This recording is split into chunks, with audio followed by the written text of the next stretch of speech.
good afternoon, good evening to all of you from the wonderful city of Kuala Lumpur in Malaysia. And as a Malaysian, let me firstly add my warm welcome to all of you to the APEC CEO Dialogues 2020, hosted virtually by Malaysia this year. It is also my pleasure to welcome you to the spotlight session by PwC titled Asia Pacific Spine, where we will focus on the Asia Pacific region, where it stands now, its challenges, and what it needs to do to capitalize on its unique growth opportunities. I hope this is a timely discussion. You would have just read about the RCEP, the Regional Comprehensive Economic Partnership, which is a free trade pact across the Asia Pacific region, the biggest free trade agreement in the world. This has just been signed after 31 rounds of negotiation over a period of 8 years, and I'm sure we'll be able to hear perspectives from our panelists on this. So joining me for this session, we have two renowned personalities, Dr. Pangestu, the Managing Director, Development Policy and Partnerships at the World Bank based in Washington. She was previously Indonesia's Minister of Trade for 7 years and subsequently Minister of Tourism and Creative Economy. And she is joined by the equally eminent Professor Kishore Mahbubani, who is now a Distinguished Fellow at the Asia Research Institute, National University of Singapore. He was a career diplomat, served for 33 years in the Singapore Foreign Service, including as Ambassador to the United Nations, and is a prolific author. Dr. Pangestu, Professor Mahbubani, welcome to this session. Thank you very much for agreeing to join me today as we explore the opportunities and challenges, depending on how you view it, for the Asia Pacific region. And thank you for allowing me to address you by your first names as well, Ibu Marie and Prof. Kishore. Before we get into the questions, allow me please to take a few minutes to set the scene and share some of PwC's perspective about the Asia Pacific region. Now, Asia Pacific has recorded strong economic growth over the past few decades. It has transformed from being an agriculture-dependent, low-income region in the 1960s to a leading manufacturing center and exporter worldwide. It's got rising megacities, a growing workforce, and a formidable consumer base. Now, there are multiple factors that have defined the region's rise into global prominence, including its human capital, investment flows, availability of financing, growth in trade flows, and in more recent years, rising adoption of technology. However, we believe that the region is now at a crossroads and that there are a number of threats that impact future growth prospects. COVID-19 is clearly one of them, and we will talk about it in a moment. But the region has also been dealing with emerging issues such as trade and political tensions and changing demographics, in addition to existing challenges that have not been fully addressed: infrastructure gaps, institutional issues, income inequalities, and sustainability, to name a few. So all of these have created, in our view, an urgency for stakeholders to act now. Now, PwC has just launched this week a new report titled Asia Pacific Spine, which explores what the region needs to do now to build on the success of the past. We believe that what was once a series of opportunities has now transformed to urgent needs that need to be acted upon in a purposeful manner. And in our view, Asia Pacific needs to focus on a few growth pillars that must be prioritized to ensure resilient growth in the future. And we've identified 5 of them. Firstly, advancing the digital economy, enabling regional enterprise growth, rebalancing supply chains and fostering innovation, expanding and future-proofing the labor force, and last but not least, building climate change resilience towards a net zero economy. Now, we also believe that while these pillars themselves are not new and they're well recognized, implementing these will require a collaborative approach where governments, businesses, and society work together in order to re-establish trust. And they need to do this through new growth principles such as resilience, co-ownership, transparency, and a broader shared purpose. And lastly, we believe that binding all of this is a crucial need for stakeholder collaboration that extends beyond individual nations and borders. Collective action at a regional level will become more imperative to dealing with opportunities facing Asia Pacific and strengthening prospects for balanced economic and human development going forward. So in summary, Asia Pacific has a great opportunity to emerge stronger if it focuses on specific growth pillars that need to be implemented through a collaborative effort. So, Ibu Marie and Professor Mahbubani, let's now hear your perspectives about this region. So, to kick off the discussions, I mentioned that while Asia Pacific has done well economically as a region, our view it is now at a crossroads. Ibu Marie, let me start with you. Where, in your view, does Asia Pacific stand today as a regional economy, and what are some of its primary key challenges? Ibu Marie. Yes, thank you, Sri. Good day to everyone listening. I'm very happy to be joining this APEC CEO forum. I'm actually, a veteran of it because I have attended very many of these APEC CEO forums. So I'm very happy that to be able to share my thoughts today. I think APEC is always something. Asia Pacific, the countries that make up APEC, is, we all know the numbers, right? 60% of the world GDP, close to half of the world trade, and also about 40% of the world population. So whatever happens in the Asia Pacific will have an impact on the world. And I think in terms of how they're doing right now, it's quite difficult to describe because if you remember, there's the east side of the Pacific and the west side of the Pacific. The east side is actually doing somewhat better, whether you're talking about the number of COVID cases and how they're dealing with the numbers and the tracing and treatment and testing. But on the west side, including the US, where I am now, it's hit 1.3 million deaths as today and 120,000 cases per day. It's going up, as well as the Latin American members of Asia of APEC, Mexico and Peru are also having a high number of cases. So I think in today's situation, we are seeing what I would call an Asia Pacific, where the east side is actually doing somewhat better than the west side, whether it's the COVID response or even in the recovery. Maybe it's because they were, happened first in East Asia, but because they have been more successful in doing the tracing and the testing. If you look at the growth coming out of the crisis type of situation, like China is already having a positive growth, coming to positive growth.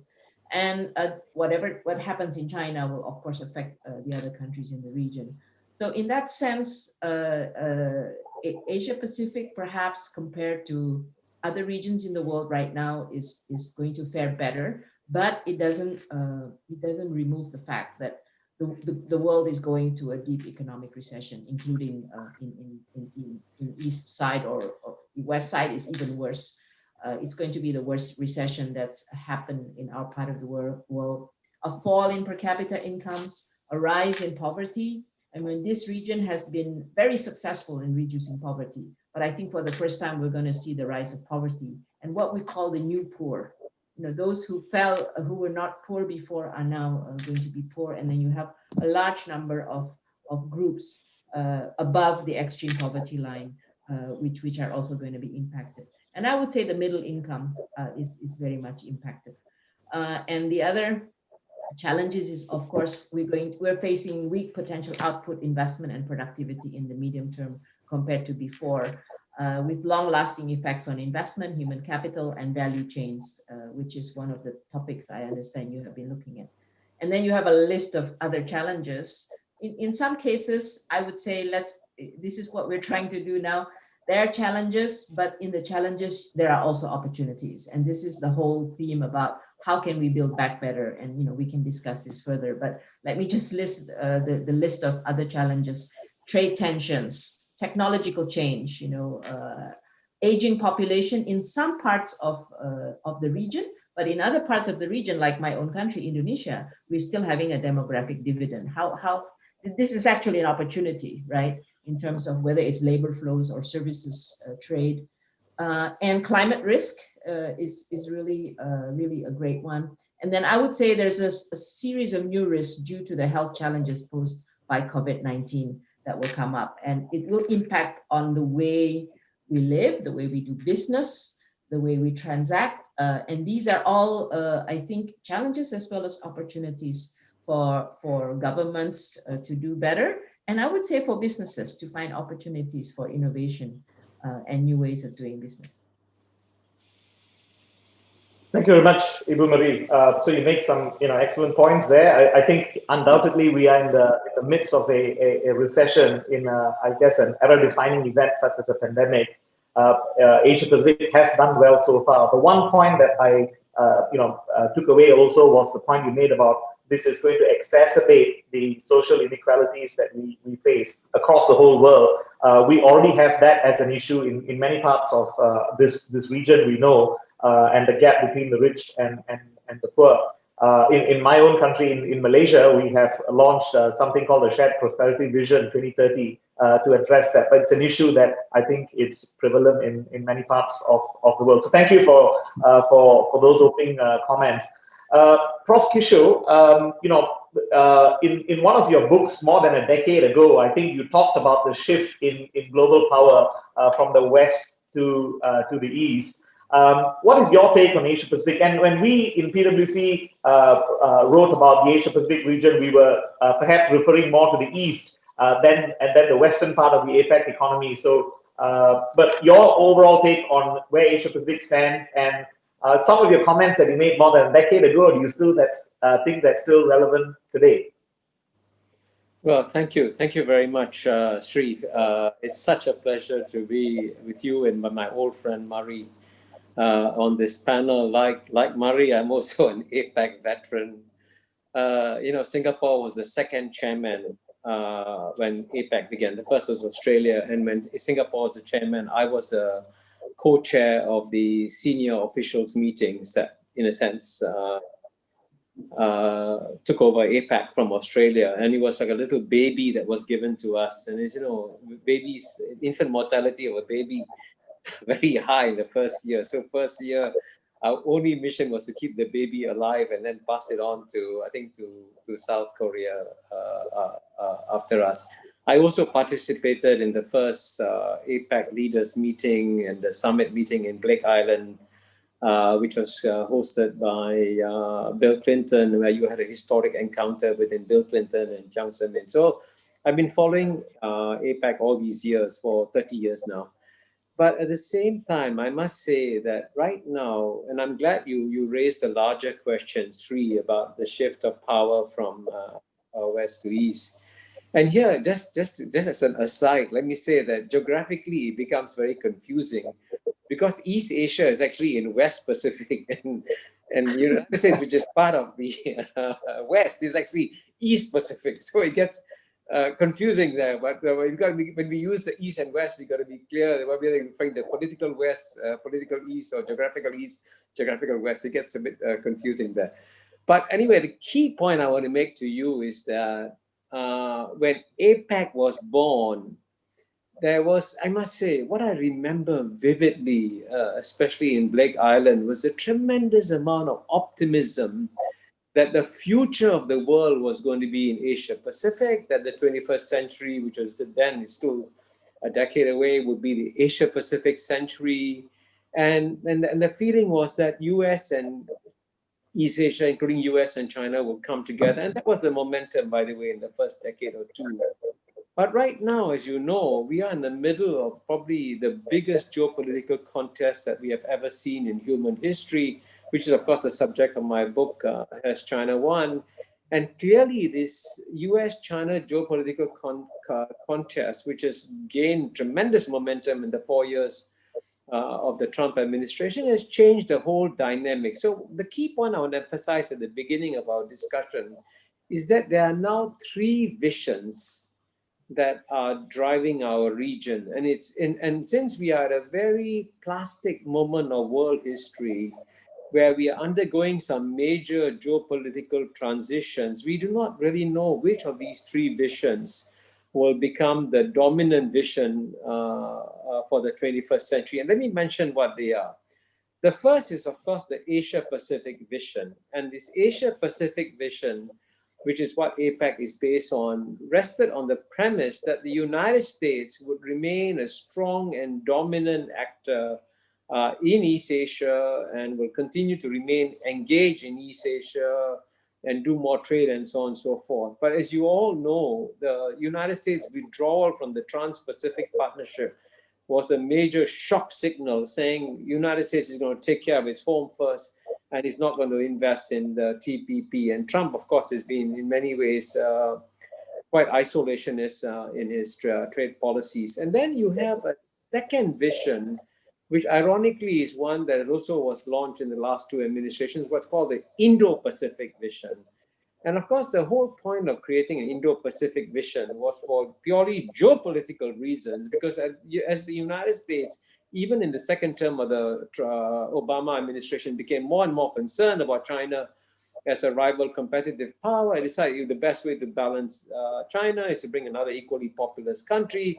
And so they opted for the Indo-Pacific vision. And of course, all of us want to see India joining and playing a role in this region. But of course, for that to happen, and India, by the way, has applied to join APEC and hasn't got in yet. But for that to happen, India has got to open up its economy and be ready to abide by the rules of what is going on in the rest of Asia Pacific. But as you saw just this week, India's refusal to join the Regional Comprehensive Economic Partnership was a signal that India is not quite ready yet to accept even the very lightest of rules that the RCEP is imposing on the economies of this region. So the Indo-Pacific vision in that sense has become flawed because of that. But let me, as an aside, mention there are, of course, even in Indo-Pacific visions, there are several Indo-Pacific visions. And the one we support is the one that Indonesia has put across on behalf of ASEAN. And I think that's the Indo-Pacific vision that I think can function. And then the third vision, of course, you have Asia Pacific, Indo-Pacific, but the third vision is what I call the East Asian vision. And if you ask me to make a guess where we will be 10 to 20 years from now, increasingly I'm of the view that what you will see is the East Asian vision gaining dominance. And to some extent, this has been confirmed by the launch of the Regional Comprehensive Economic Partnership, because the participants are all the way Japan, South Korea, China, 10 ASEAN countries, Australia, New Zealand, they're all in East Asia in a sense. So what is happening is that an East Asian economic ecosystem is developing instead of the Asia Pacific ecosystem that was, in a sense, envisioned by the founders of APEC. And so the critical decision that has to be made here for the future of the APEC is the decision that has to be made in Washington, D.C., especially by the incoming Biden administration, as to whether or not they remain committed to this Asia Pacific vision. And there's always been, I served for 2 years in Washington, D.C. also, there's always been a tension within Washington, D.C., whether the United States should put its transatlantic commitments first or its trans-Pacific commitments first. And there's always a seesaw that goes to and fro. And just as an aside, let me mention the reason why Bill Clinton was in favor of the APEC process was because at that time, the Europeans were giving the United States a very hard time about completing the Uruguay round of trade. I'm sure Murray is an expert on that. And to put pressure on the Europeans, we set up APEC. And that got Mitterrand and Kohl all very nervous. And because of that, they rushed to complete the Uruguay round. So you can see how all these things, APEC and other things, are part of a larger geopolitical picture and globally that we have to be aware of. At the end of the day, the larger geopolitics is also driving what appears to be economic integration efforts in the region. So my key point to you is that in terms of when your question to me about shift of power from west to east, I would say the shift of power is happening, and frankly, with the deterioration of the Asia Pacific vision and the rise of the East Asian vision, then the shift of power will actually accelerate even more in the next 10 to 20 years.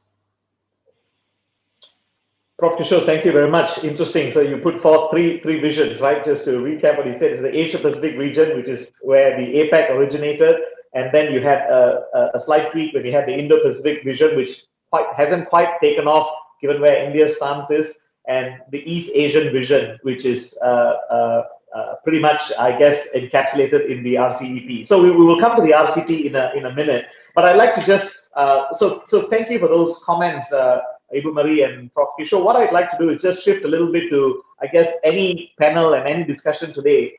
You can't ignore the whole conversation about what's happening with the COVID-19 pandemic across the world. Ibu Marie, you alluded to it at the start. It started closer to our shores in Asia Pacific across this region here. Nations have managed it in their own way. Different stages of containment or recovery, some more successful than others. I'd like to hear your perspectives, Ibu Marie, initially. What does the post-COVID-19 pandemic world look like for countries in the Asia Pacific region? Can you sort of paint us a picture, maybe in the immediate couple of years and beyond? Is there a view that you have as to how this post-pandemic world would look like for all of us, geopolitically, economically as well? Ibu Marie, you first. First of all, we have to assume there's a post-COVID in the sense that, like, well, I certainly hope so. In the sense that, I think I'm sort of cautioning everybody as to sort of, okay, tomorrow when the vaccine is found, it's already been found, once we get vaccinated, everything goes back to normal. I think you have to be realistic. I foresee, and it exactly happened with the Spanish flu, by the way. It took 2 years, basically, before you get into any sense of normalcy. And it might take longer this time, depending on how fast we can vaccinate, the world's population, basically. So I think we have to look at a situation, and we meaning countries and businesses and we who live in these various countries. You are looking at a situation where the health and economic trade-offs are going to continue for at least another 2 years. And what does that mean? It means that you still have to do the triple T, which is testing, tracing, and treatment, and really having very good data on monitoring people and making sure that you don't have second waves, third waves, which is what's happening now in Europe and the US. Because without being able to address that, you can't open up safely, right? So opening up, whether it's schools, whether it's businesses, whether all these things that we do, has to be done with these protocols. And I think actually APEC can play a big role in that, because APEC is usually about cooperation and exchanging of experiences and information. Take something like the APEC business card, which is, I think, one of the big successes of especially for business people. When we get vaccines, it's a little bit like the yellow card that we have for the vaccination. How can you start traveling safely? Singapore has actually tried to pioneer this with the green lane. So how do we start operating safely, traveling safely, doing business safely, trading safely, working safely? These are going to be the challenges in the next 2 years, and maybe some of the things that you end up with, like working from home. Like all the businesses are now talking, hey, by the way, we can actually work from home. We can actually be more efficient. So in the future, this is the future of work as well. So I think these are going to be, I would say in the next 2 years, we would still be seeing this. And if you talk about something like vaccines, which is really, we at the World Bank, we have a program to try to help the poorest countries to make sure that they can access these vaccines. So we're learning so much about, we already have a lot of experience with vaccination, with Ebola and with polio and so on. So one thing is to have the vaccine be discovered, and 1 or 2 are now coming on stream, but they need 80 degrees, or is it minus 100 degrees Celsius to be stored. Developing countries, even I don't know whether maybe Singapore can do it, but Indonesia, Malaysia, probably we can't do it, right? And so the whole issue of vaccines, even when it's found, it's probably going to go to the developed countries first. Our challenge is, how can we make sure that developing countries can have fair and equitable access? One thing is access. The second and more difficult issue, and this will be also an issue for developed countries, how do you vaccinate a whole population. It's never been done, except for smallpox. That was the only time when the whole population is vaccinated. Normally, you vaccinate children, like polio. It's for children. So you need to build up a whole infrastructure, a whole apparatus. So this is going to be, when you talk about post-COVID world, that's a big part of it, I think. And then within that, how do you start really having the relief and the recovery of your economy in that situation? And what we are focusing on is how do you keep the poorest and most vulnerable floating, and that's about giving them the right kind of social assistance. Can be about food. It can be about those who can't access schools. We talk about remote learning, but a large percentage of kids do not have the access to the internet. Some don't even have electricity to be able to not talk about internet. So how this is the scary one for a lot of us who work on development. The loss of human capital because kids don't go to school, even if they don't go to school they didn't go to school for a year, that's already like a loss of 3 months of the whole learning that they will achieve in life, right? 3 to 6 months. And that's a huge loss in human capital. And then we have also found that the COVID, we talk about inequality. It's hitting the poorest and the most vulnerable hardest. They are the ones least able to cope. And it's actually hitting women even more. So women and youth are actually more impacted.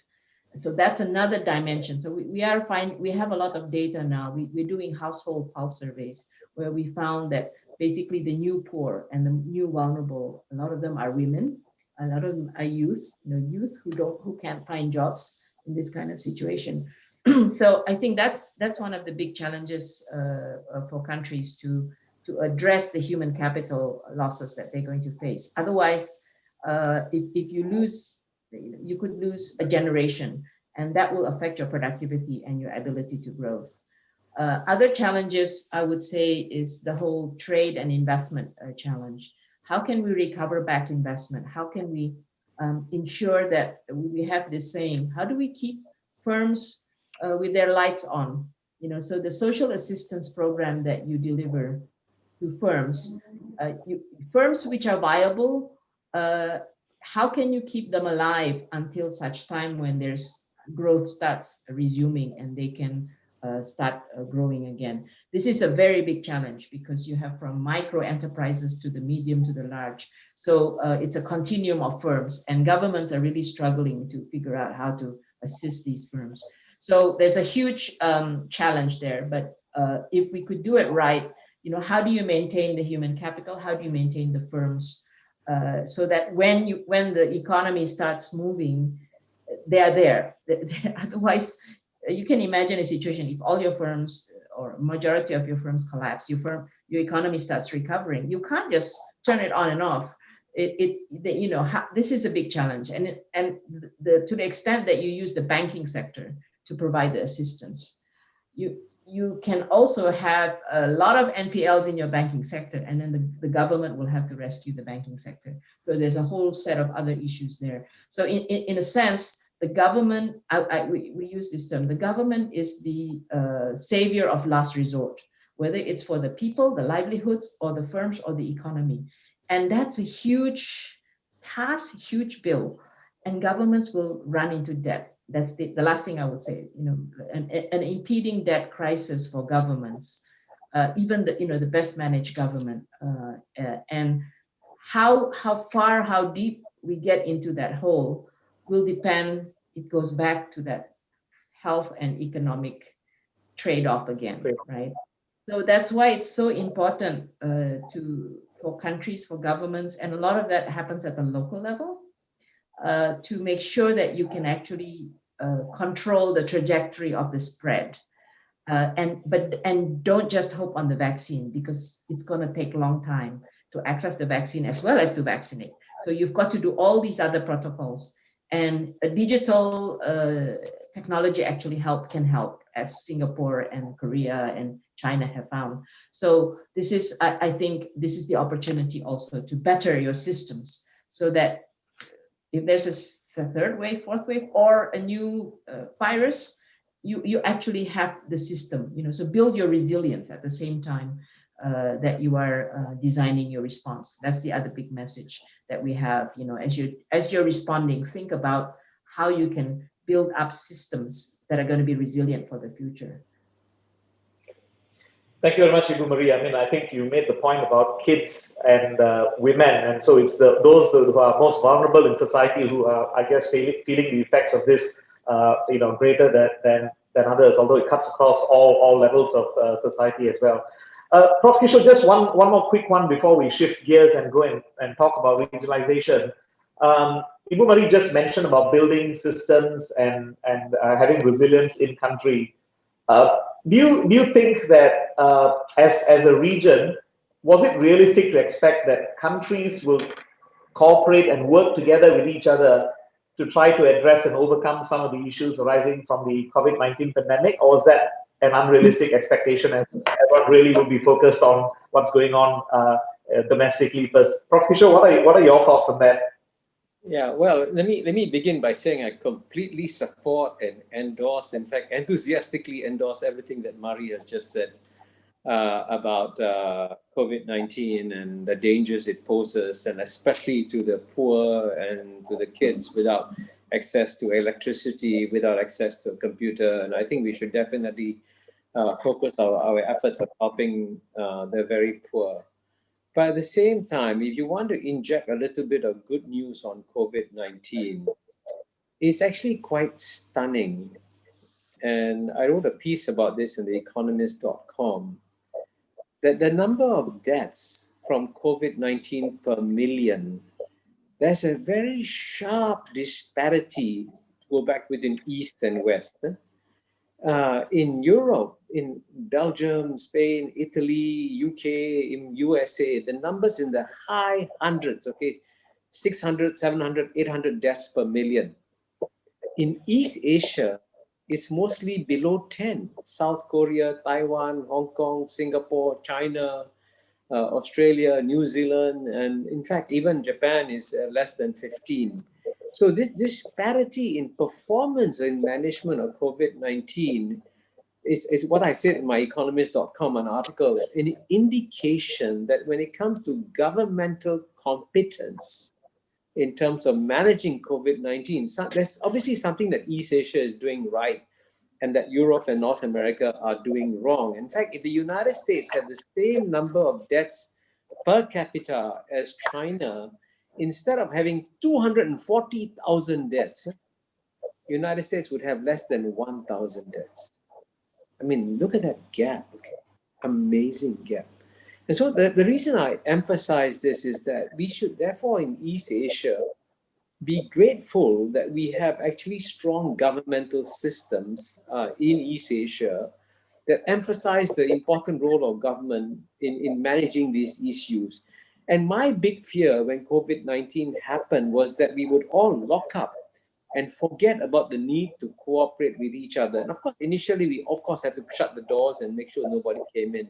But what the good news in East Asia is that we are progressively opening the doors, but opening the doors in a very careful, calibrated version, as you and both Marie hinted. For example, the travel bubble within Singapore and Hong Kong is one such example. But for us, the best piece of news for this region is that the only major economy in the world that will enjoy positive economic growth this year is China. And hopefully, if China can maintain that and sustain that, then China can become the locomotive that basically restarts all the economies in this region, especially the ASEAN economies. And then if the ASEAN economies restart, frankly, with economic growth is much better to manage issues of jobs, issues of poverty, because when the economic growth stops, this becomes a big problem. So I do hope that the most important thing, and this is why I'm glad that RCEP was signed, that the governments realize that to take care of COVID-19, they have to have a domestic policy and they must have a policy of regional cooperation also. Thank you very much, Prof. Kishore. So I think you talk about strong government systems in East Asia has generally served us quite well, and the markets are progressively opening up in this part. Hopefully, that will continue. Can I shift gears now, Ibu Marie and Kishore, to the RCEP? Right, it is it's something that has been going on for some years. Lots of tough negotiations, as I mentioned, 31 rounds, and it's taken 8 years. Again, maybe Prof. Kishore, I'll start with you on this. We have a view in PwC that these changing market trends and emerging disruptions have really reduced the relevance of historical models, and regionalization has a strong potential to become a real growth lever in the years ahead. The RCEP is going to be the biggest FTA pact across the world. What are your thoughts about this, and is this the future model to sort of promote inclusive and effective regional collaboration? May I start with you, please, sir? Yeah. Well, I must confess to you that I'm very excited. You know, in our life, we live through historic moments. Like, for example, I was very happy to be in Blake Island for the first APEC leaders meeting, and I thought we were making history there. But unfortunately, the APEC promise sadly has declined, and all the efforts to create, for example, a free trade area for Asia Pacific, FTAAP, never really took off. So against that backdrop, I'm very happy that RCEP has been finalized. Now, of course, the devil is in the details, and I'm going to obviously defer to Dr. Mari Pangestu, who's the trade expert, who will tell us all about the details of RCEP. But the critical thing here is that it's an ASEAN-based agreement. The internal impact on ASEAN will not be that great because ASEAN's already opened up itself to each other already. But you see, China, Japan, and South Korea, who are in many ways the three largest economies in the region, have not opened up to each other. So RCEP is a backdoor way of getting China, Japan, and South Korea to open up their economies to each other, and there'll be greater regional integration between China, Japan, and South Korea through the RCEP process.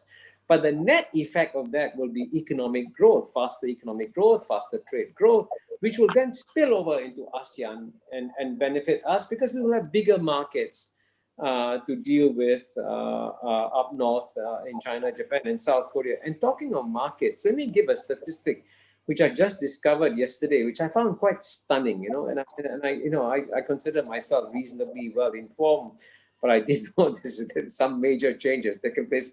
And this is the statistic. In 2009, about 10 years ago, the retail goods market in China was $1.8 trillion, and the retail goods market in United States was $4 trillion. So the US retail goods market was more than double that of China 10 years ago. But 2019, 10 years later, China's retail goods market had gone up 3 times, from 1.8 trillion to $6 trillion. And I think US went up only slightly. So you can see how in the course of 10 years, the Chinese retail goods market has gone from 1.8 trillion to 6 trillion, and United States hasn't budged very much. So that's another indicator that for those people looking for markets for their products, especially in ASEAN, as you know, for many of the ASEAN products, whether it's our food products, whether it's palm oil, whether it's rubber, and so on and so forth, the big growth market is going to come from China. And now with Japan and South Korea also integrating, the overall market for us will become much bigger in this region. So the impact of this is to go back to my very first point, the 3 visions: Asia Pacific vision, Indo-Pacific vision, and East Asian vision. Clearly, RCEP is a leading indicator that the East Asian vision is going to triumph in the next 10 to 20 years. But I would love to listen to what Mari has said, because she knows far more about the subject than I do.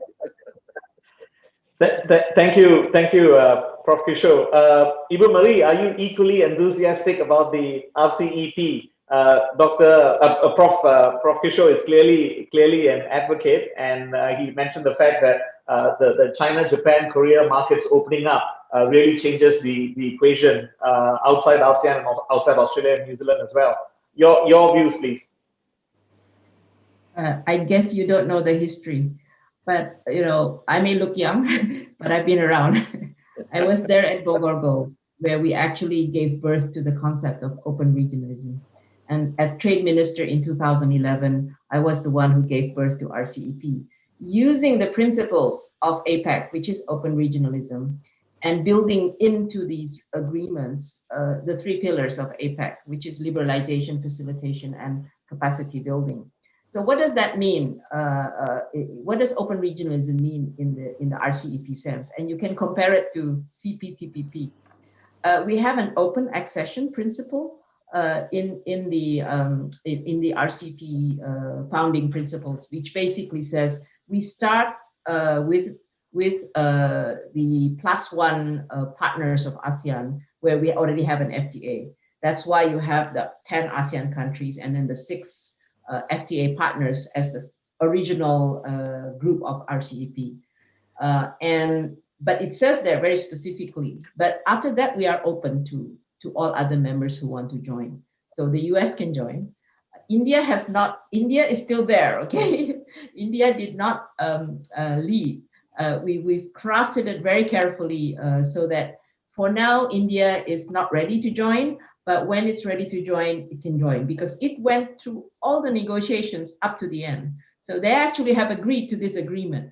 They just have to figure out some of their bilateral issues, especially with China, actually, if they were to come back and join. It would be a different thing for the US to want to come back to TPP, by the way, CPTPP, because they left. They've actually, according to their articles, you actually have to negotiate to come back, right?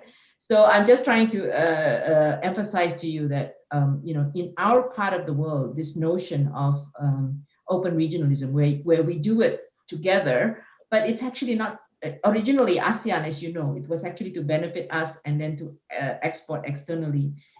It's the same idea, but I would just add what Kishore was saying about China's growth.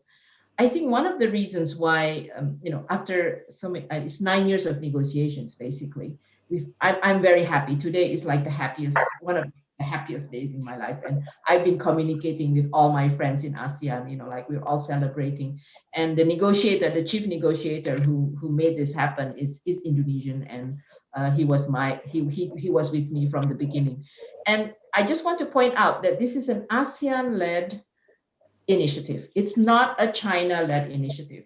I was very distressed when the New York Times headline was China-led RCEP got signed today. I was quite unhappy because it's exactly the reason why it's successful. If it was China-led, it would not be, probably ASEAN would not have accepted it. It's very important to emphasize this is ASEAN-led. And the other thing I would say is that it has been criticized, as Kishore also mentioned, lightweight they compare it to TPP when it was before it became CPTPP. Well, it's still the same, CPTPP. But what is the other aspect of RCEP is that it's a living agreement. This is just the beginning. It will evolve, just like ASEAN evolved. We all remember how ASEAN evolved? We started with the PTA, for goodness sakes, towards the ASEAN Economic Community, right? So this is the way, this is the, whatever you call it. Is it the Asian way? I don't know. Some people criticize it, but it will evolve as it will evolve. And so I'm not such a, I think it's an Asia vision that will evolve into, I would say, an Asia Pacific vision, hopefully, and hopefully a multilateral vision. As well, because this is what APEC has been all about, and this is what ASEAN and I think what RCEP is all about. So I think we're in a good neighborhood. And the final thing I would say is that China, the role of China, even though they were very careful, believe me, I had to balance all these partners of ours, and the middle ground was actually RCEP because China wanted only to have +3, Japan wanted +6. So we said it's not +3 or +6, it's all the FTA countries. And we don't have to determine that it's 3 or 6 or whatever. It's open, right? And it can be whoever is going to join and when they want to join. So this, and China, I think, plays an important role today because if you look at the fifth 5-year plan of China that was just announced, they actually emphasize domestic market. They did this in the 2009 crisis also. Our economy is about growing the domestic market, and well, export, yes, to also, but domestic market. What does that mean? It means the model of RCEP or ASEAN, the way we used to think about it, was we have this global production value chain using our complementarities, and we export to Europe and the US, the major markets. No more. The market is here. The market is in East Asia. Because of China and a number of the other bigger countries that are here. And if India was to join, that would really clinch it. So even if India doesn't join APEC, I think if in an ideal world towards the vision forward, Indo-Pacific, East Asia, and Asia Pacific would merge, right? India becomes a member of RCEP. RCEP evolves to CPTPP standards.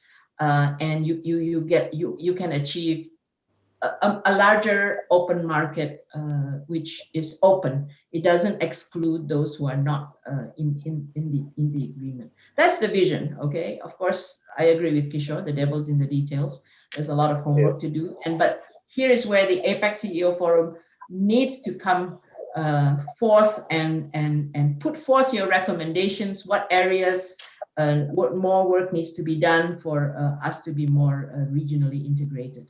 And of course, we know it's going beyond tariffs. It's going to be in the services, trade in services. It's going to be in the digital. It's going to be in issues of standards, issues of data. These are issues of the future, which I think the business world needs to makes its views known. Thank you very much, Ibu Marie. So apologize, I didn't know that you were one of those who gave birth to it as you described. But clearly we have born today. two very passionate people about the RCEP, and a couple of points I think you mentioned is ASEAN-led as opposed to China-led, and it's a living agreement in contrast with the TPP that perhaps was seen as a gold standard but never eventually saw the light of day and became the CPTPP as you mentioned. So we'll wait for the details. The devil is in that, as you say, and hopefully this will be a platform for growth, further growth in this region. Now we've got about 10 minutes more. I'd like to just come to another point that we had put forth in our point of view document, which is around how businesses, governments, and society need to really work together, and this can't happen in isolation. And we had a view that governments enable, businesses need to lead, and society needs to guide, and that's sort of a framework as to how this can work. Now it may sound quite vague, but would you have any thoughts on this in terms of how, when we look at economic growth going forward and look at development of nations, human capital, these three components can actually work together? Is there a model that you would you think it's workable going forward? Again, Dr. Marie, I'll start with you and then go to Prof. Kishore. I think the model it's something that should happen anyway, right? In the sense that governments should be accountable to the society. So it is about greater transparency, as well as what the governments do in terms of the policies they do needs to be able to be measurable in terms of the people that they are supposed to help. So, and here I think we are in this space of huge learning, and we are looking at how countries are responding to the needs of saving people in the first instance in the health response, and then saving their livelihoods, because you're talking about people who've lost their incomes, and then you're talking about saving micro enterprises and the private sector. So actually right now there's a lot of discussion going on between the government figuring out what is it that people need, and also with the private sector, what do you need to keep your lights on, kind of discussion. And I would hope that this would, after the crisis is over, that this would transition into a continued conversation. And I think I just want to emphasize how important data is, because the countries that have been more successful in managing the COVID situation, Kishore mentioned it. It was, I think, it's leadership and coordination within government as well as government to the local government, because it's really local government that has to be knowing and implementing. And this is where I think the issue of digital ID is very important. And this is where the intersection between the government, the citizens, the society, and the private sector, because we are looking a lot at how digital ID can be a very valuable instrument. You know how India has done it, and different countries do it in different ways. Estonia is another successful case. But the basic principle is you have the basic digital ID of the person, but you need to be able to identify that what the needs of that person is. So you need to link it also to the person having a telecommunications ID, so link to the mobile phone and link to a bank account. And then you can have multiple uses on top of that, whether it's to deliver social assistance, to deliver assistance if they're micro enterprises, health assistance, education assistance, training, and you can monitor also the outcome, and you can target better, you can deliver it better. And this is I think this is going to, and private sector, you have to develop the right protocols to use the data, can also use the data for developing business uses of it. And this is exactly what has happened in many countries. Actually, Estonia developed this together with the commercial banks, the system that they developed, right? So I think, and this becomes all transparent and monitorable. How effective have you been using it, right? And there's a whole a big discussion on this. Maybe to me, this is kind of the model of the future, and actually Asia is quite leading in this respect, and it will help you in the current response stage. How do I contact and trace people? How do I deliver social assistance? How do I deliver liquidity assistance? And then when you are in the relief and recovery stage, how do I know which businesses are viable and growing? And these are the ones that will need additional help. Which are the ones that probably will not? We probably should just let them exit or have an orderly exit or whatever.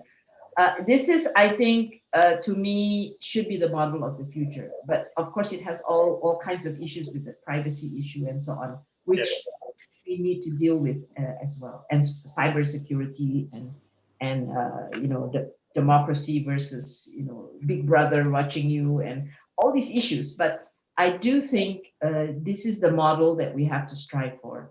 And maybe this is, again, another area for APEC to cooperate in. Because the moment you want to do cross-border, then how do you do sharing cross-border payments and so on? How do you share data safely, securely, and so on?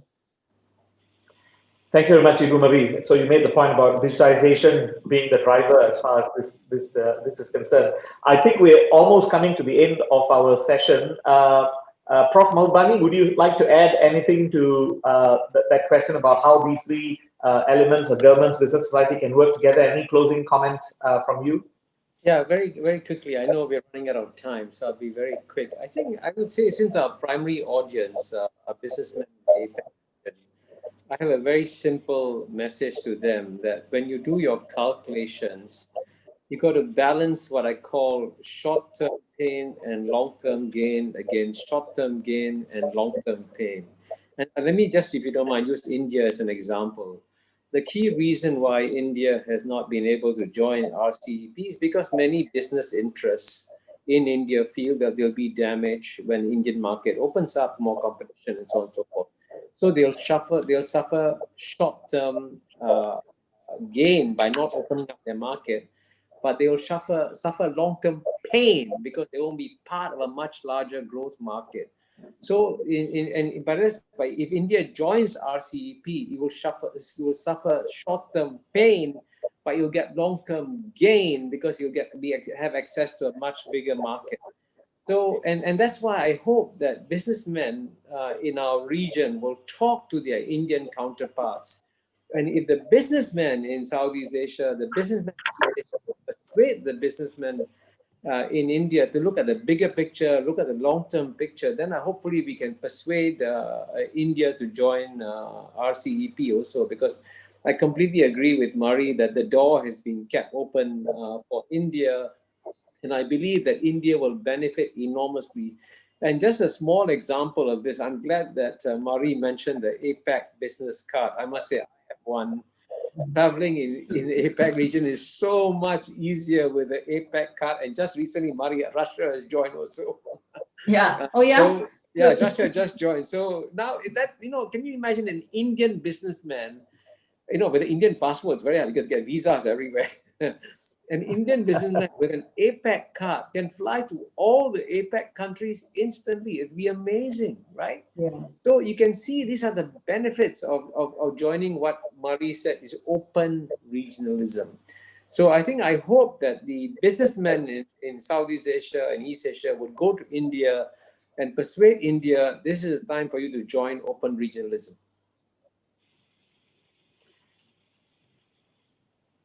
Thank you very much, Prof. Kishore. And I think I would echo your views. The APEC business card is a godsend thing, especially when you need to queue up in immigrations at various parts across the region, right? So it is fantastic. So look, we have come to the end of the appointed time. Dr. Murray Pangestu, Professor Kishore Mahbubani, it's been a real pleasure having you both on this panel and listening to your views. I hope we were able to do this in person in Kuala Lumpur, but that's the world we live in today, and a virtual session I hope it's worked well for both of you. Appreciate your time. Ladies and gentlemen, I hope you have also enjoyed this session hosted by PwC. Thank you very much for listening in. We put forth a view of the Asia Pacific region going forth. We believe that the region can achieve large-scale, meaningful change if governments, business, society collaborate to re-establish trust. We didn't talk a lot about the respective growth pillars, but you can find that in our publication, Asia Pacific Style. Important thing is we must act now. Thank you very much again for listening in. Enjoy the rest of the dialogues. Thank you.